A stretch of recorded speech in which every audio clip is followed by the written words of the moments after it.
ambassadors here, representing your country in the beautiful nation of Niger. Your role is important.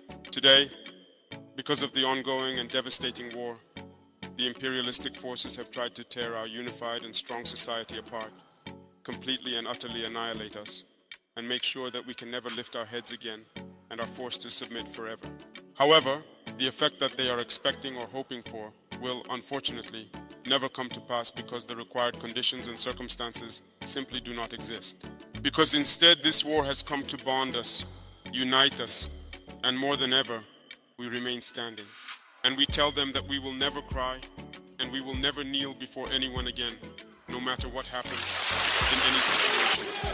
This war that has been imposed on us has united us. It is in this war that AES was born. AES will change the history of Africa, will change the history of the world.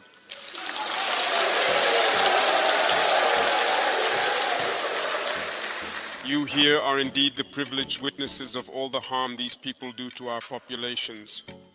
Since July 26th until today, you have experienced the sufferings and hardships inflicted on the Nigerian people in particular, and all the peoples of the US through inhumane sanctions.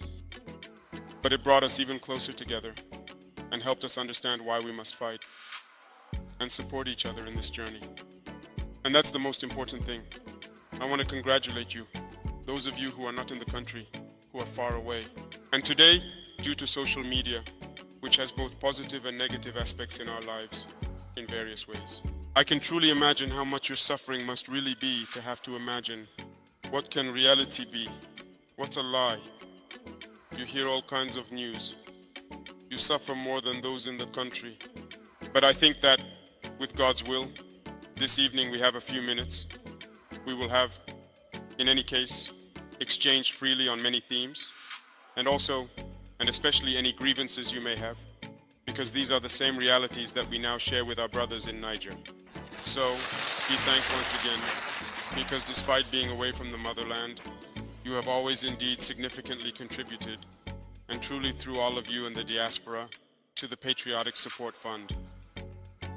To continue giving a boost to the brave and tirelessly fighting forces who battle day and night and relentlessly on the ground. The entire homeland thanks you for these gestures you make day and night, and appreciation.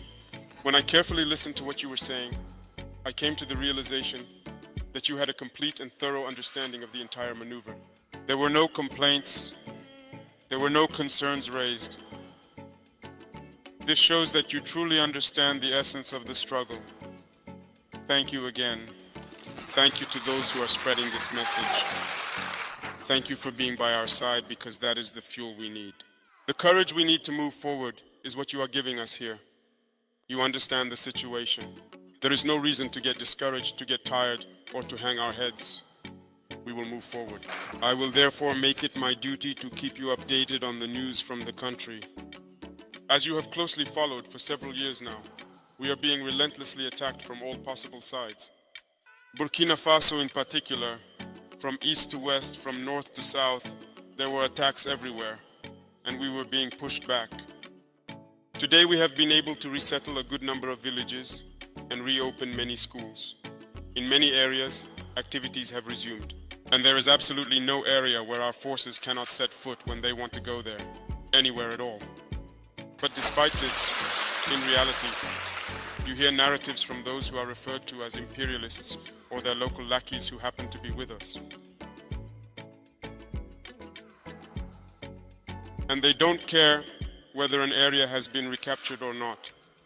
But when an area is lost, they get on their high horses, grab the loudspeakers, shout, and often make up all sorts of stories. We are victims of physical terrorism that manifests itself on the ground through cowardly assassinations of our people and barbaric and cowardly attacks. In addition to that, on a strategic level, there is terrorism, disinformation, and manipulation. You have experienced what has happened recently in Burkina Faso. I know that you have indeed been disturbed. Many people lacked information because, at times like these, everyone invents what they want. Maybe some media outlets you believe to be serious started relaying certain information. This proved to you that they are not serious media. They spend time manipulating Africans. But today, thank God, you have discovered that it is all false. It's manipulation. They take the information, manipulate it, and give you what they want. You have understood everything, and I think we no longer need to raise awareness about this. Unfortunately, these people will always find house Negroes who will always find ways to manipulate and control, and will do everything in their power to ensure that their desires are met. And that is what we are experiencing as well. I know you are following it. Unfortunately, some Burkinabés have once again withdrawn to neighboring ivories and are pulling strings with the imperialists to try to destabilize our country again. But it's a lost cause. We have taken a path. We are moving forward. We will never look back. The pressure is increasing everywhere in the AES regarding terrorist attacks. You can follow. The forces are vigilantly keeping watch, and we continue to fight steadfastly. But we can assure you of one thing, with determination. Fighting is one thing, but the other was that we were in a situation that didn't even allow us to be free in our actions.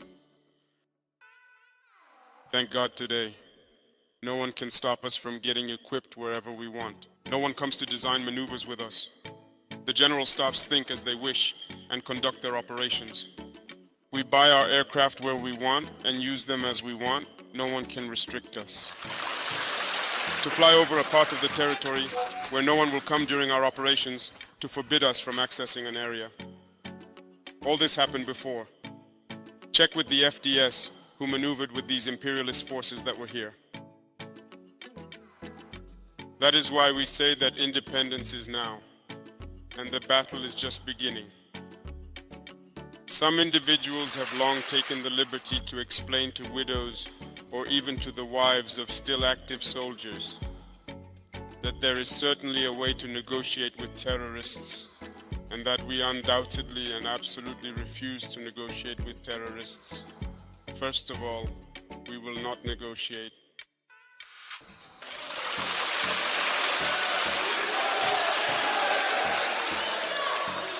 We are definitely going to fight. Let that be clear to everyone. We see some who take great pleasure in frequently appearing on TV shows. We don't know where they learned their strategy, security experts of I don't know what, and saying no, we need to dialogue. That's the term they finally found instead of negotiating, dialoguing. Dialoguing with whom? If they know him, let them send him to us. As far as I know, we opened the door by creating the call center. If he wants to lay down his arms, let him call and lay down his arms. We will see what to do for him.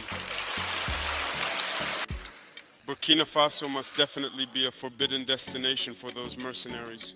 And we will fight across the entire AES space to liberate our lands and to be able to thrive. They spent time making us understand that we are indeed poor. Every year, you see the results. So Niger is second to last. Burkina Faso is what number? That's what's happening. And they like to rank countries from the richest to the poorest.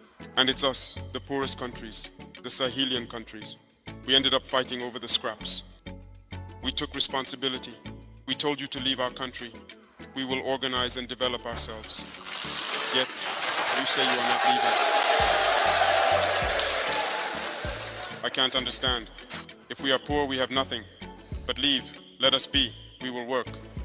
Why don't you leave?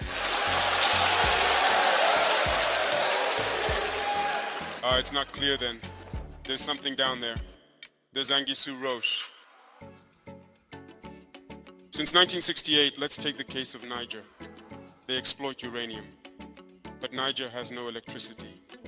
Yet Paris, the city of light.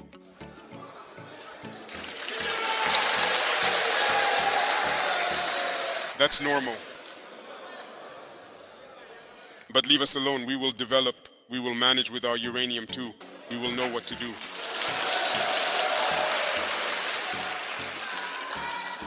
For years here in Burkina, they have been mining gold everywhere. You don't even have a good road to access the gold site. Why? Now we know exactly how to exploit gold.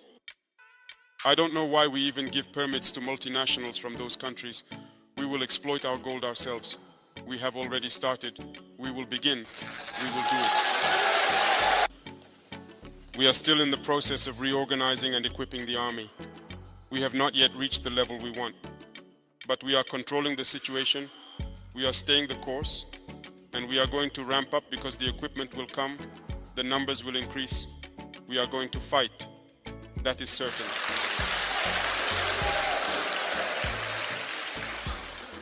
We may suffer, but we need a bit of patience, that's all.